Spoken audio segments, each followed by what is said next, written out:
हम तुम्हारे साथ हैं। गोपाल करे तुम आगे बढ़ो। हम तुम्हारे साथ हैं। हाय रे कांग्रेस, हाय हाय हाय रे कांग्रेस, हाय हाय हुमला हो, बंद करो, हुमला हो, बंद करो, हुमला हो।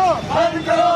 हाय रे भाजपा, हाय हाय हाय हाय हम तुम्हारे साथ हैं। हम तुम्हारे साथ। બે દિવસ પહેલા આમ આદમી પાર્ટીની જામનગર જિલ્લામાં એક જાહેર સભા યોજવામાં આવી હતી।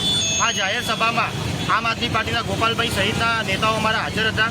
ત્યારે અચાનક જ એક કોંગ્રેસનો ખદડો કાર્યકર, કોંગ્રેસનો નબળો કાર્યકર આવી ગોપાલભાઈ પર જૂતું ઉગામી તેમની પર જૂતાનો ઘા કર્યો હતો। આ ક્યાંક ને ક્યાંક ગાંધી કોંગ્રેસની વિચારધારા ના હોઈ શકે। આ ક્યાંક ને ક્યાંક હિંસાત્મક કોંગ્રેસની વિચારધારા છે, જે ગુજરાતની જનતા સ્વીકારશે નહીં। ગુજરાતની શાંતિપ્રિય પ્રજા છે।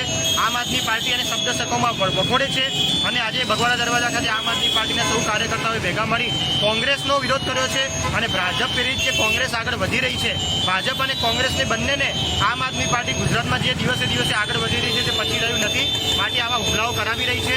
અને જિગ્નેશભાઈ મેવાણી જે કોંગ્રેસના છે તેઓએ પણ ગોપાલભાઈ ઇટાલિયાને સમર્થન આપ્યું છે। તો ક્યાંક ને ક્યાંક કોંગ્રેસમાં પણ બે ફાળ આ બાબતે જોવા મળી રહી છે। તો કોંગ્રેસ કોઈ પણ કાર્યક્રમ આવો કરે વિચારીને કરે, નબળી બુદ્ધિથી કામ કરેલી તમામ વસ્તુ કોંગ્રેસની ઉપર ઊંધી પડશે એવી આજે તમને ચેતવણી આપવા અમે માંગીએ છીએ।